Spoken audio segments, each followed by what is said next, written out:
Good morning, gang. Happy Thursday morning. Okay, you have been warned.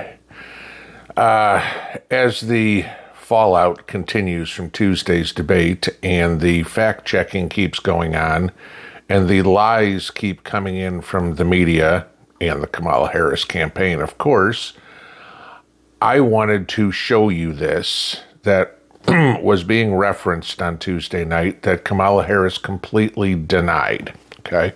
I want to give you the facts, which is kind of what I do around here, and let you figure it out on your own, all right? I'd also encourage you to share this with other people who may follow in the same thought process, if you will, as to what Kamala Harris does, and maybe wake them up a little bit.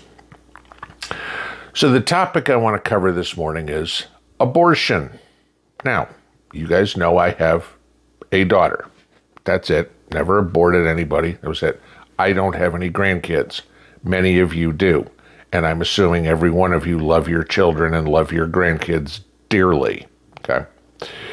The topic came up on Tuesday night, which is about the only topic that the Democrats have to run on, because certainly they can't say, gee, look at our great economy, or how well we handle foreign policy, or look at the housing market, or look at how crimes come down, even though they lie about that too. Crime hasn't come down. It's crime reporting that's come down, and that's actually something else that Trump was factual about. So they keep on running on abortion. And Kamala Harris said, I will immediately sign a national right to abortion law as soon as I'm president when Congress gives me the bill. And Trump, of course, is right that will never happen because you're never going to get Congress to agree that way. And I'm sorry, you're not going to get enough Democrats in Congress ever to push something through.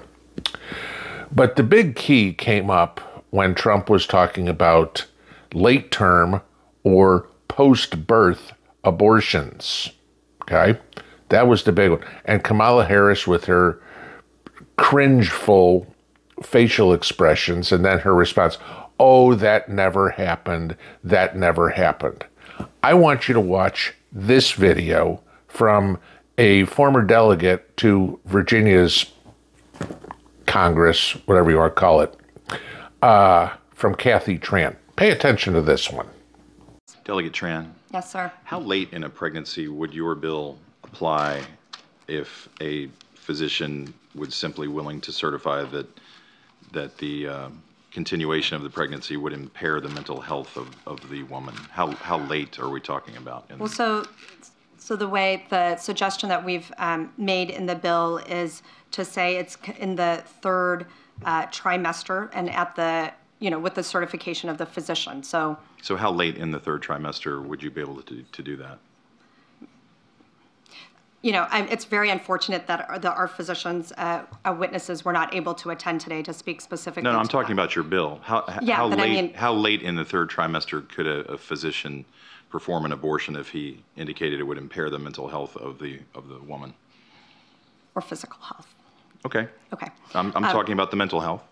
So, through the third trimester. The third trimester goes all the way up to 40 weeks. Okay. But to the end of the third trimester? Yep. I don't think we have a limit in the bill.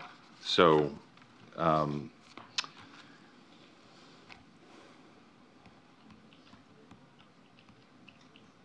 where it's obvious that a woman is about to give birth, she has physical signs that she is about to give a birth, would that still be a point at which she could request an abortion if she was so certified? She's dilating. Mr. Chairman, that would be a decision that the doctor, the physician, and the woman would make. I understand that. I'm asking point. if your bill allows that. My bill would allow that, yes. Note her squirming through that entire back and forth. She didn't want to answer the question. And whoever was questioning her, there was a Republican in their state Senate, had certainly cornered her and made her answer the question, to the point at the very end that, yes, she said her bill was allowing them to abort a child after birth. No, I'm sorry, that's called murder, okay?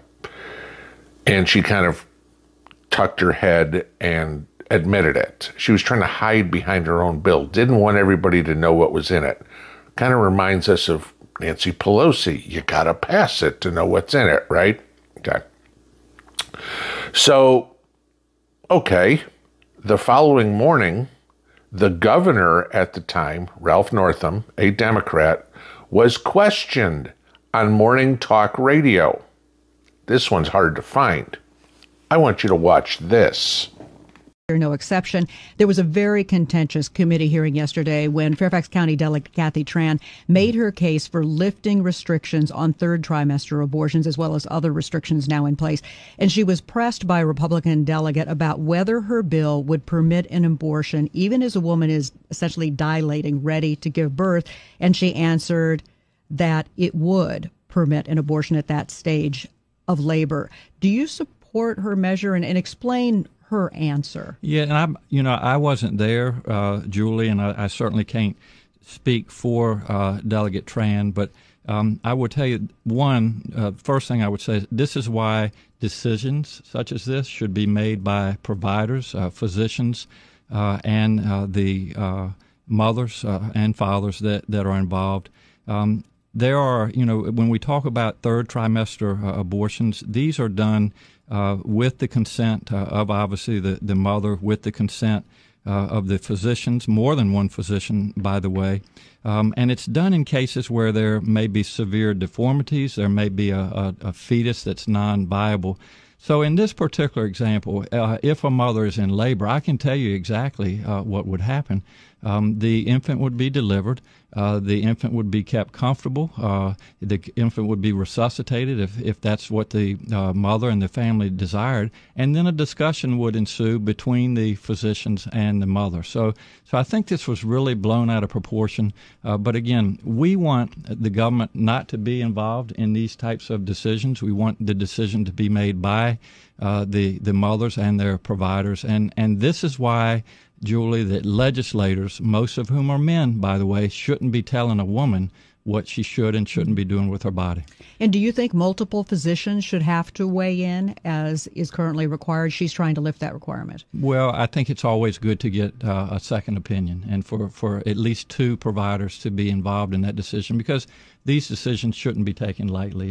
And so, I would certainly support more than one provider. All right. Typical politician, huh? All right, yeah. Well, as long as we have two opinions, that's good. Then I'd support it. Gee, you couldn't go doctor shopping? 8 out of 10 doctors said no. I'll take the 2 that said yes. Right? That was a good reason why Ralph Northam is no longer the governor of Virginia. But I want you to look at something. And this will completely blow up Kamala Harris's comment that, that's not legal anywhere. Let's take a look at abortion access. And I want you to notice in the lower right-hand corner, in teeny tiny print, who the source of this data is. ABC News, the same network that aired the debate Tuesday night. Watch.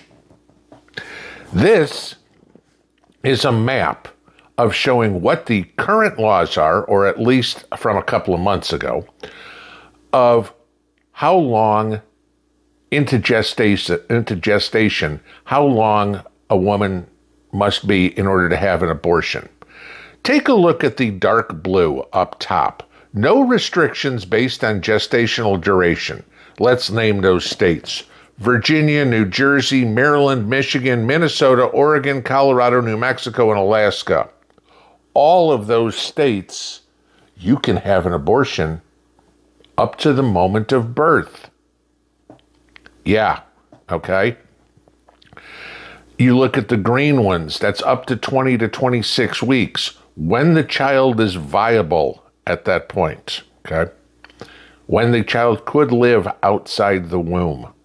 Yes. And you have nearly half the country at that point. add those to the blue states. You are looking at a massive amount of states in this country that support abortion after a baby is viable to live a full life. Right? Okay.